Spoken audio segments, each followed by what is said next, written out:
அப்படின்னு அழைக்கப்படுது. பாண்டவர்கள்லாம் வனவாசம் வந்த சமயத்தில் அர்ஜுனன் தீர்த்த யாத்திரை மேற்கொள்கிறாரு. அப்போ பல தலங்களுக்கும் செல்லும் பொழுது இந்த தலத்துக்கு வர்றார். இங்கே வரும் பொழுது அவருக்கு தாகம் எடுக்குது.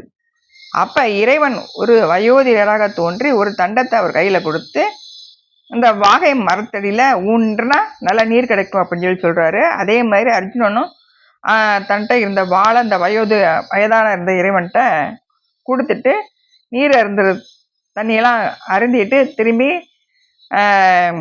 வர்றாரு. வாழை முதியவர்கிட்ட கொடுத்துட்டு போனார் இல்லையா, வந்து பார்த்தா அந்த முதியவரை காணோம். அவர் இறைவன் திரும்பி கொஞ்ச நேரம் கழிச்சு வந்து அந்த வாழை எடுத்து அந்த புத்துல இருந்து வாழை எடுத்து கொடுத்தாராம். அதனாலதான் வாள் ஒளி புத்தூர் அப்படின்னு அழைக்கப்படுது.